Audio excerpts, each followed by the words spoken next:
Rachel never imagined that after 12 years of marriage, she'd be spending her evenings alone, sitting on the cold side of a bed that once felt like home. The quiet was the worst part. Too loud, too constant. Her house in the Hudson Valley. Suburbs had once been filled with the sounds of laughter, the soft hum of dinner being made. The television playing in the background while her daughter Emma did homework at the kitchen table. Now it was just silence.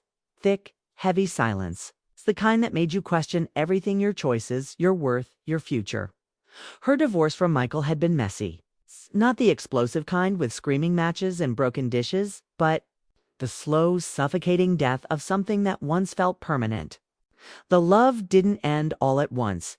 It faded, like the color of a well-worn shirt washed too many times. It was gone before she even noticed, and by then, the damage was done. Michael moved to Chicago to start fresh. He left Rachel with the house, the responsibilities, and a daughter who had more questions than she had answers for. Rachel held it together during the day work errands. Soccer practice, but once the sun dipped below the trees and Emma was asleep, that's when the ache crept in. That's when the nights felt endless. She met Noah on a chilly October afternoon. One of those crisp days when the leaves are on fire and the air smells like possibility. He was Emma's new soccer coach, recently transferred from a coaching job in Vermont. Tall, broad-shouldered, and soft-spoken. Noah wasn't flashy or overly charming. He had the kind of calm presence that made people instinctively trust him. His voice was steady, and his eyes got. His eyes held something Rachel hadn't seen in a long time. Patience, kindness, maybe even sadness. At first, they exchanged polite small talk on the sidelines. Comments about the game, reminders about Kane. Reminders about water bottles and shin guards. But then came the rain delay, the casual offer of sharing an umbrella. The laughter over Emma's wild kicks and Noah's terrible joke about penalty kicks being a life metaphor. It was innocent, harmless. Rachel told herself that. But it didn't stop there. One night, Emma left her phone in Noah's car after practice, and Rachel had to text him to ask if he could drop it off. He did. Around 9 p.m., she met him at the door in her hoodie and leggings, hair up, no makeup, expecting it to be quick. But they ended up talking on the porch for nearly an hour. About nothing and everything. About how hard it was to sleep alone after years of having someone beside you. About how strange it felt to laugh again. She found out Noah had gone through a breakup recently. No kids, no ex-wife. Just a long-term relationship that crumbled under the weight of mismatched dreams. Rachel could relate. Their pain felt oddly compatible. The texting began after that night. Casual check-ins, funny memes. A thinking of you on a particularly bad Monday. Rachel started to look forward to those texts more than she wanted to admit.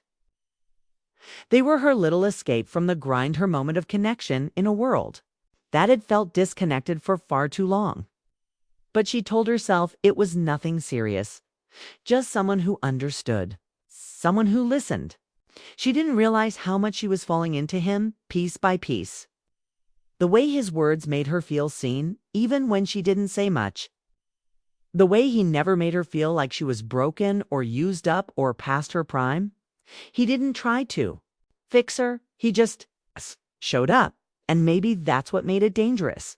Because the comfort started to feel too good, too easy.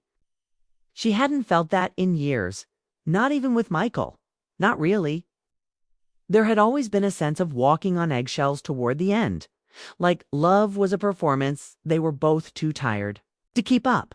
But Noah, he made her feel like she could breathe again. Like she could be messy, complicated, and still worth caring about. She tried to keep her guard up. She told herself it was just temporary. A little emotional support during a tough chapter. Nothing more. But late at night, when the house was quiet and the phone buzzed softly on her nightstand with a new message from him, something thoughtful. Simple, but just enough to touch the part of her that still believed in connection. Rachel would stare at the screen with a smile she couldn't explain. And slowly, gently, almost without realizing it, What started as comfort began to turn into something she couldn't ignore. Something real. She didn't feel ready for, but wanted anyway. Asterisk Rachel tried to convince herself it was all in her head. The way her heart sped up when Noah's name appeared on her phone. The way her breath caught when she saw him smile across the soccer field, those weren't signs of anything real, were they? Just reactions. Just the leftover hunger for attention, for touch, for someone to look at her like she mattered again. She'd been through enough to know that feelings can be tricky, especially after heartbreak. So she told herself it was just the loneliness talking. She was just leaning on someone kind, someone safe. But deep down, she knew it was becoming more. It was in the way he always noticed when she seemed tired. The way he'd offered a walker to her car even when it wasn't necessary. The way he gave her space without disappearing. Most men she'd dated before her marriage, or even during the cracks of a teether, came on too strong or disappeared the moment she showed vulnerability. But Noah, he was just steady. And there was something unbelievably attractive about that kind of calm strength, especially when your life has been chaos for years. One evening, after Emma's practice had run late, Noah casually asked if Rachel wanted to grab a coffee, just the two of them. It wasn't a date. He didn't say it was. But the way he looked at her when he asked, the way his voice dipped just slightly, it felt like an invitation to something more than caffeine. Rachel hesitated. She thought about saying no, about keeping a safe distance. But then she heard herself say yes. They ended up at a quiet little diner off the main road. It's one of those old spots with worn leather booths and pie that tasted like someone's grandma still made it. The waitress called everyone hun, and the coffee was terrible. But Rachel had never felt more at ease. They talked for hours. Not about parenting or failed relationships, but about music they used to love. Movies they'd watched too many times. Dreams they used to chase before life got so heavy. Rachel shared how she used to paint before marriage and motherhood pushed it to the side. Noah told her about the cabin he'd once planned to build with his dad, who passed before they could finish it. There was a rawness in the way he spoke, like he didn't mind letting her see the bruised parts. And Rachel, who had spent years feeling invisible, felt seen in a way that nearly made her want to cry. It wasn't just attraction, it was connection. Quiet, undeniable connection. When they walked out into the cool night air, Rachel expected a polite goodbye. Maybe a wave. But they stood by her car a moment too long, their breaths visible in the chilled air, neither of them moving. Noah looked at her with a softness that made her chest ache. She thought he might lean in. Her heart was pounding. She wanted him too. God, she wanted to feel something against something real, something that wasn't pain or duty or exhaustion. But he didn't kiss her. He smiled, tucked her hair behind her ear like it was the most natural thing in the world, and said, "I'm really glad we did this." Then he walked away. Rachel sat in her car for almost 10 minutes, gripping the steering wheel like it could anchor her to reality. That night, lying in bed, she kept replaying the way he looked at her, the quiet intensity in his eyes, the hesitation, the choice not to act on what was clearly there. And that somehow made her want him even more. Because most men she'd known would have gone for it, pushed past the line, tried to turn a moment into something they could take. But Noah respected her space. He made her feel like she had control. And after everything she'd been through, that was the sexiest thing of all. Over the next few days, their conversations deepened. The texts grew longer, more thoughtful. She told him about the panic attacks she used to get after Michael left. The nights she'd cry in the shower so Emma wouldn't hear. He told her about his sister who struggled with addiction and sometimes showed up at his door needing help. They started to rely on each other in small, intimate ways. A shared look from across the field when a tough day showed on their faces. A late-night call when the silence became too much to bear. It was slow, careful, but undeniable. Rachel knew what was happening. She was falling for him. It terrified her. Not because she didn't want it, but because she did, because it was unexpected. 'Cause it was real. And because she wasn't sure what kind of future it could lead to. But even as she tried to hold herself back, part of her already knew this wasn't just about comfort anymore. This was the beginning of something she couldn't explain, something she didn't dare name yet. But it was there, a pull, a warmth, a feeling she hadn't felt in years. And maybe, just maybe, it was worth the risk. It happened on a night when everything felt still, the kind of evening when the world slows down just enough for two people to finally stop pretending they're not falling. It had been a long week for Rachel. Work was chaotic. Emma had been fighting a cold, and everything in her house felt like it was running on empty. She hadn't planned on seeing Noah that night, but he'd offered to swing by and fix the leaky faucet under her kitchen sink that had been dripping nonstop for days. She told him it wasn't urgent, but he came anyway. That was just who he was, steady, thoughtful, the kind of man who showed up without needing a reason. He arrived just after sunset, with a toolkit in one hand and a six-pack of craft beer in the other, wearing jeans and a dark t-shirt that clung to his arms in a way that Rachel definitely noticed, even if she pretended not to. Emma was at a sleepover, and the house was unusually quiet. Rachel didn't realize how intimate silence could feel until she was standing in it with Noah. At first, they made small talk while he worked under the sink, teasing each other about DIY skills and the sad excuse for pizza she had ordered for dinner. But slowly things shifted. The conversation deepened. They talked about the weight of single parenting, the fear of starting over, the strange loneliness of lying next to someone who no longer sees you. Rachel sat at the counter watching him, the soft kitchen light catching the angle of his jaw as he spoke. There was something about the way he looked at her, like he wasn't trying to figure her out, just trying to understand her. She hadn't felt that kind of attention in years. Real, quiet interest. No agenda. No rush. Just presence. After the faucet was fixed and the dishes were cleared, they sat on the couch with two open beers, the TV playing something neither of them paid attention to. The space between them was small, innocent at first. Then his knee brushed against hers, not on purpose, but neither of them pulled away. Rachel turned to him, her pulse picking up. He looked back at her, and in that 1 second, everything in the room shifted. The silence was no longer awkward, it was charged. He reached out gently, brushing a piece of hair from her face, and his fingers lingered just a second longer than they needed to. That's when she leaned in.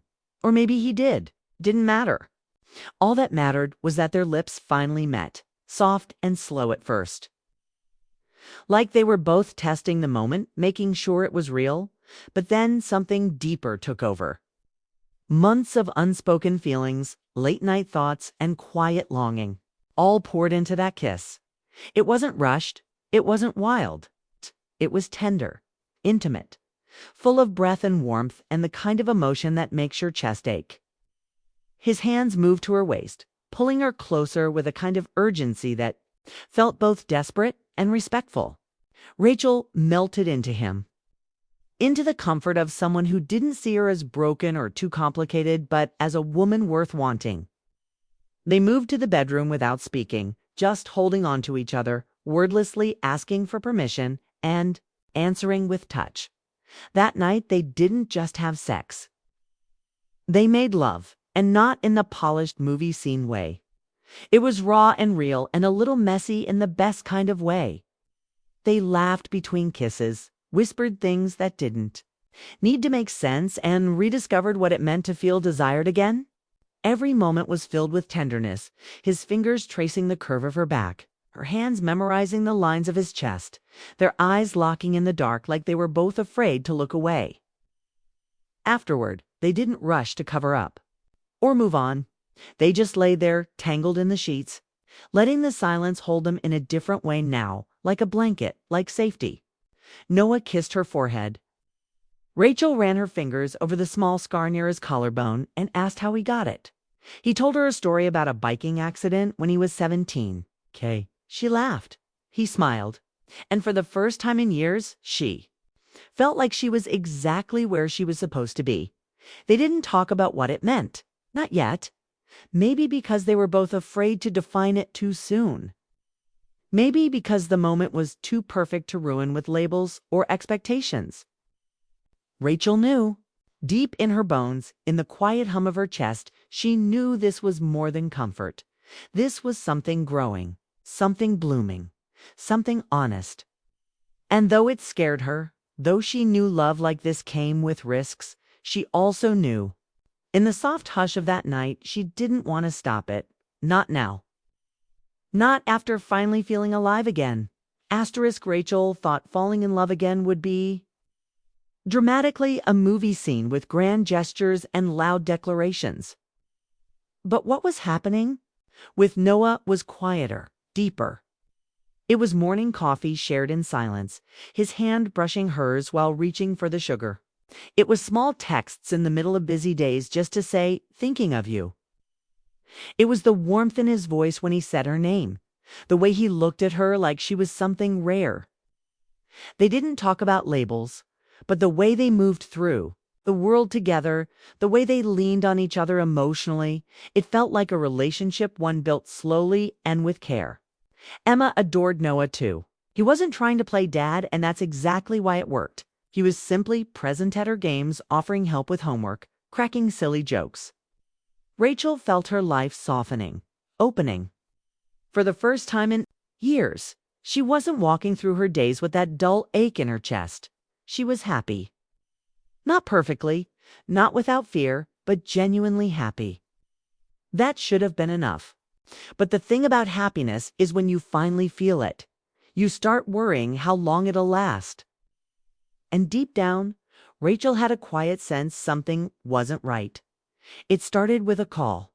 Rachel picked up one night while Noah was in the shower. It was his phone buzzing on her nightstand. She wouldn't normally answer it, but the name that flashed across the screen caught her breath. Melanie. No last name, just that. And something about it stirred her gut. She hesitated, but let it go to voicemail. Noah came out minutes later, towel around his waist, humming. He kissed her forehead, asked if she wanted tea. She didn't mention the call, not yet. Maybe it was nothing. Maybe she was being paranoid. But the next day, it happened again, another call, same name. This time, she noticed how quickly he declined it. And how his expression changed when he realized she saw. Something flickered across his face. Baby? Or fear? Either way, it was enough to plant a seed. Later that evening, she asked carefully, "Hey, who's Melanie?" Noah paused a beat too long, then smiled too casually. "Just someone I used to date. She's going through some stuff, reaches out now and then. It's nothing, Roch." But the way he said it, "it's nothing," felt like a door slamming shut. And Rachel knew better than to ignore her gut. She'd once stayed quiet in a marriage for years, dismissing her instincts until they turned into regret. She wasn't going to do that again. The next few days were off. Not in an obvious way. Noah still called, still showed up, still touched her like she was the only woman in the world. But she could feel something tighten between them, something unspoken. She tried to shake it, but the thought of Melanie lingered like perfume left behind on a borrowed jacket. And then, one afternoon, while cleaning out the glove compartment in Noah's car, he'd asked her to grab his insurance card. Rachel found a photo, folded, old, tucked inside a book of receipts. It was of Noah and a woman, arms around each other, smiles wide. She was beautiful, tall, dark hair, confident eyes. And in the corner of the photo, scrawled in faded ink, were the words Mel plus N, forever, no matter what. Rachel stared at it for a long time, something cold settling in her chest. It wasn't the photo itself, it was the no matter what. It felt recent, felt raw. That night, she couldn't hold it in anymore. She confronted him. "How recent is that photo, Noah? And please, don't lie to me." Noah's face fell, all the ease in his posture gone. He sat down, ran a hand through his hair. "I didn't mean for you to see that," he said quietly. Melanie and I, we were together for almost 5 years. She's not just an ex. We were engaged. Rachel's stomach turned. She didn't say anything, just waited. It ended a year ago. She moved to Toronto for work, said long distance would never work.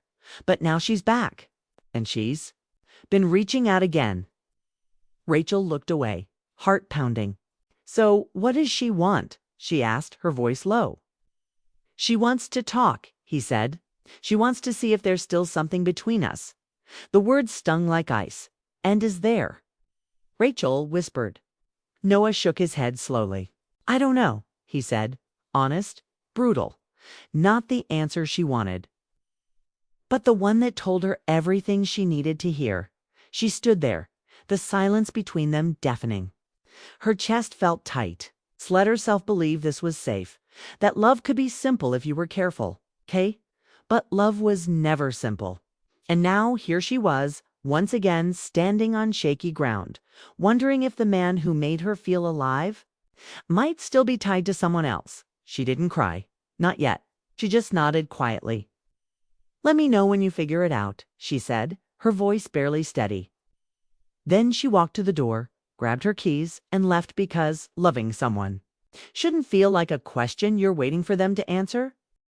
Rachel didn't expect him to chase her, but part of her still hoped he would.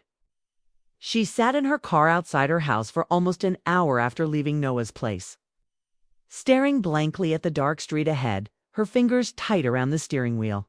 Inside, Emma was fast asleep, safe, peaceful, untouched by the storm building inside her mother's heart. Rachel didn't cry right away. The tears didn't come until she walked into her bedroom and saw the sweatshirt Noah had left on the back of her chair last week. Still smelled like him, like cedar and faint cologne and comfort hand. That was what undid her. Pressed it to her face, sank onto the bed, and let herself break. Because she had let this man in. She had opened herself after years of guarding every part of her soul. And now, just like that, she was back in the space she'd sworn she wouldn't return to, the place where love felt like a gamble, where her heart was on the line and someone else held all the power. The next few days were silent. He didn't call. She didn't reach out. Rachel tried to keep herself busy as school drop-offs, work meetings, laundry, grocery runs, but everything felt hollow. Nights were the worst. Her body had gotten used to falling asleep next to his, her skin still remembering the weight of his touch. It was the small things that stung the most, finding his favorite mug in her cabinet, catching herself about to text him something funny Emma said, then remembering she couldn't. She felt stupid. Not just for falling, but for believing that something so good, so real, could last. Noah had told her he didn't know how he felt about Melanie. And that truth, that raw, open-ended truth, hurt worse than a lie, 'cause it meant he wasn't. Sure, if Rachel was enough to erase someone else's ghost. On the 4th night, Rachel saw Noah's name light up on her phone. Her heart jumped. She didn't answer. She let it ring, then silenced the second call. But when he texted, "Can I talk to you?" "Please," she replied with one word. "Tomorrow."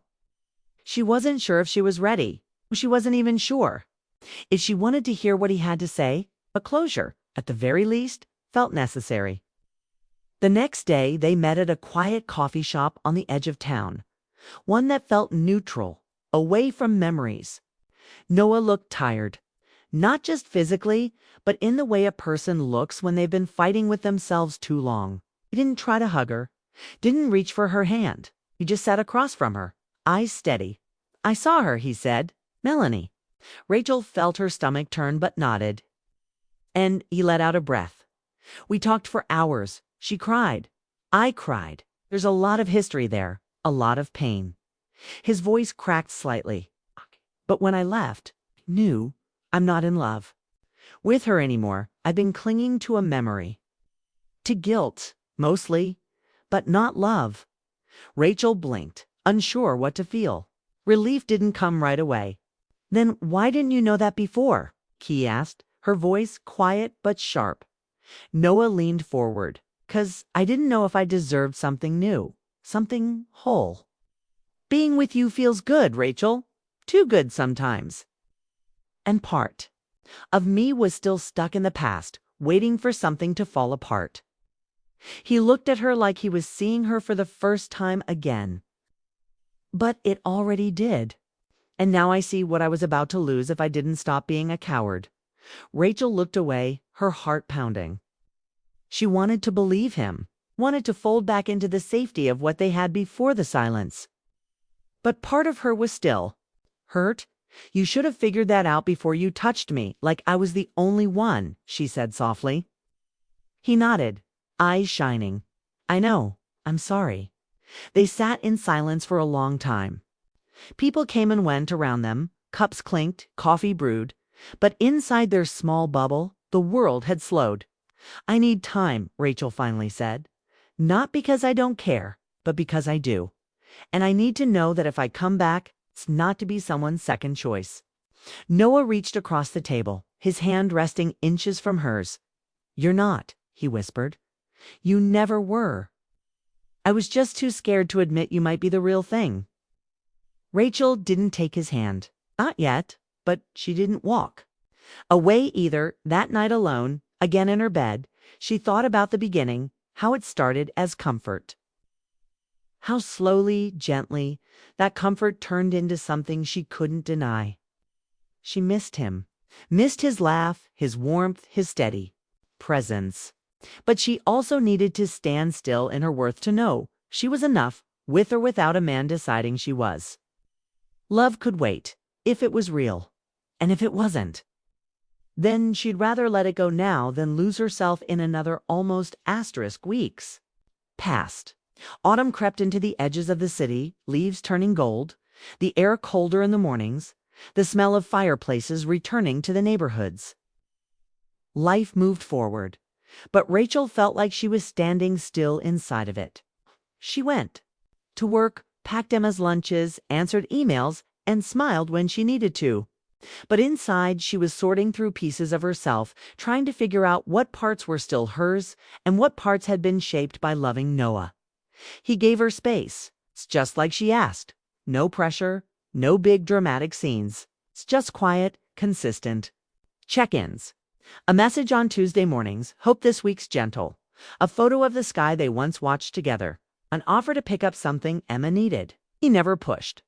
He just showed her through little things that he was still there, waiting, hoping. Rachel thought often about the night she walked away from him, about the ache in her chest when she told him she needed time. She hadn't stopped loving him. That was the hard part. Loving him wasn't the issue, it was trusting him again, trusting herself, trusting that what they had wasn't just a beautiful accident. It's a temporary escape from pain, but something that could survive truth, history, and real flaws. And slowly, her heart softened.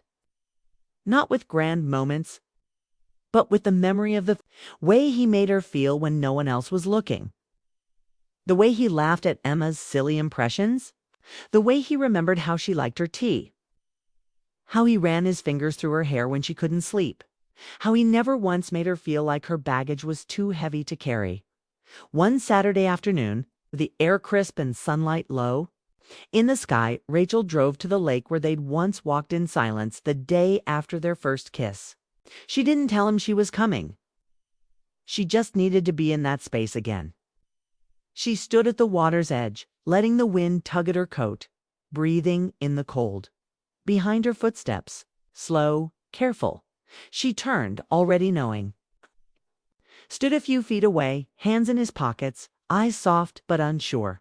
I come here when I miss you, he said. She smiled gently. I didn't know you'd be here. I didn't either, he said. But I hoped. They stood like that for a while, no words needed, just presence. Finally, she spoke. I thought a lot about what you said, about Melanie, about fear. He looked at her, silent. I get it, you know, she continued. Being scared to want something new, when you've been broken, it's hard to believe something good could last. It's easier to run back to what's familiar, even if it doesn't fit anymore. He nodded quietly. I don't want easy anymore, he said. I want honest. I want you even when it's hard, especially when it's hard. Rachel felt her eyes sting. She had played this moment in her head 100 times, but now that it was real, it felt quieter, deeper. She took a step closer. I don't need promises, she said. I just need to know I'm not the second choice. Need to know you've closed the door behind you before you open this one again? He reached into his coat pocket and pulled out a small folded note. She sent this, he said, handing it to her. The last thing I'll ever get from her. Rachel hesitated, then unfolded it. It was short. Just a few lines in neat handwriting. You're not the same man I loved, and that's okay. Hope she sees the version of you I couldn't hold on to. Goodbye, Ann. Rachel folded the note back slowly, something in her chest loosening. She looked up at him. You're sure? She whispered. About me? He stepped closer, gently taking her hand. I was sure the moment I watched you brush Emma's hair out of her face while she slept on your lap. I was just too afraid to believe I deserved you. She smiled through tears, leaned into his touch. You don't have to be perfect, she said. I just need real. He wrapped his arms around her then, holding her like he'd waited his whole life for that moment. And maybe he had. Maybe they both had. The wind blew around them, cold but not cruel. Then in the middle of it all, two hearts that had been lost bruised but beating finally found their way home. Later that evening, in her living room, Emma, asleep down the hall, Rachel and Noah curled up on the couch, fingers intertwined. No big speeches, no perfect ending. Just warmth, honesty, and a quiet sense that maybe, just maybe this time, love had come to stay.